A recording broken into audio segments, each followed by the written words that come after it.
una na nalaman ko na yung kapatid ko ay may hearing problem is when I was around 13. And how I knew about it was, it's because parang I heard like from his classmates are bullying him and stuff. I got really sad because he's really having a hard time hearing pala, and I never knew about it because I have no idea. Alam mo na kapag bata, you're just enjoying your ano, and then when you see your brother na having a hard time, parang ang sakit din para sa'yo. Hi, I'm Angie Salvacion, and I'm John Marquez's sister. So, nung nalaman ko nun from that situation, nakita ko siya na binuli ng ibang tao. Actually, I went straight sa kanila and I confront the people that were bullying him, and they're crying, "Ay, kasi your brother kasi can't hear ganyan-ganyan." Kasi diba, alam mo na yung ibang bata na who don't understand pa will just like say mean things. And I asked agad nun to my mom. I asked her na, "Mommy, is the boy hearing kaya is okay?" Nung maliit pa si the boy, isa sa mga duda ko is yung because premature siya. Kasi yung hearing nila hindi pa nagde-develop. Pagkaedad na niya ng 10, doon na yung talagang napansin ko na there is something wrong. Tatawagin ko siya sa pangalan niya, hindi niya maano kahit ilang beses na. Yung time na napapansin ko na ganun, syempre umiyak ako. I was financially broke that time. Gusto kong mandalhin kung saan meron yung ano para wala akong magawa kasi wala akong pera.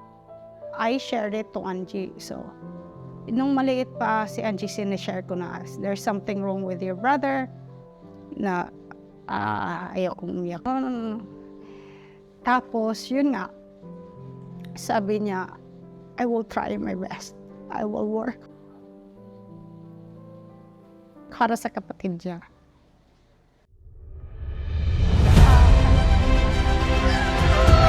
Mga kapamilya, ang ating DVD Community Season 10 Big Winner, Angie!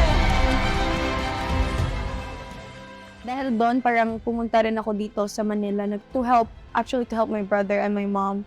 And parang, dahil doon din parang sinabi ko rin sa sarili ko na I will use this din as an inspiration na I'll work harder for my brother, especially for my brother.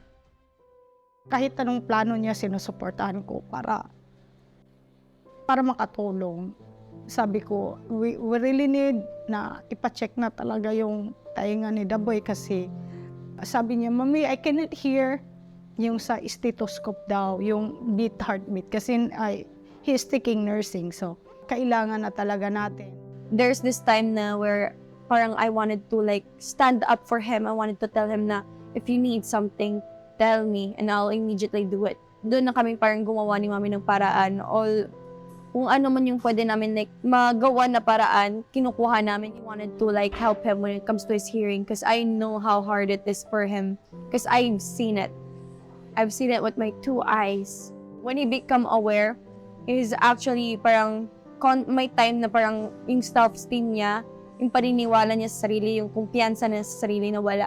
Noon ko parang sinasabi nga, I need to hype my brother up. He needs help. And he needs me, not as an parang friend, but he needs a sister. After that, I met you guys.